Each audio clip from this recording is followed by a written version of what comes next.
what was the most defining moment of your life, Ed? Oh gosh, the most defining moment in my life was the day that I thought that my career in the newspaper business was going to come to an end. Really? I was running a small newspaper in Florida, had 5 reporters, and one day when I came back from lunch, I found a series of letters, 5 letters.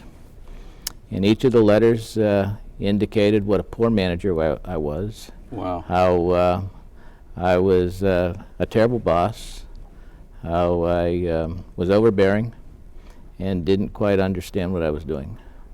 Now, Other than that, the complexity of that was, that was overwhelming in itself, but the ending line of each of the letters was that they had requested a meeting with my boss, the publisher of the newspaper, to express themselves, feeling that as a group they had a little more power than being able to address these issues with me individually. The interesting thing, we were all about the same age. oh wow. And so thinking that I was doing the right thing in managing them was to say, I had this feeling that I was Lou Grant, the city editor of a newspaper. Mm-hmm. And the only commonality between Lou Grant and I was that we both were balding and round. But beyond that, that was it. So in this meeting that we did have, it was devastating. For an hour or so, these individuals charted a course that I thought was going to end with destruction, because what they were saying were all the true things about my management style and all the things that I thought I was supposed to do Mm-hmm. in terms of being all-knowing and creating goodwill from my perspective and ordering things done, and this whole process of a domineering manager. And recognizing at that moment that my career was over, because they really had the goods on me, so to speak. So you never saw it coming?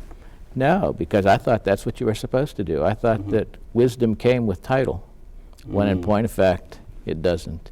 And at the end of that meeting, we literally all kissed and made up, and I made a decision on that day that I would change my style. And beginning the next day, I changed, and it was the greatest lesson that I'd ever learned. So you got to keep your position. I got to keep my position, learn from the the mistake, and to move on with these same people to do substantially great work. I can only imagine. And we have and many of us have remained friends.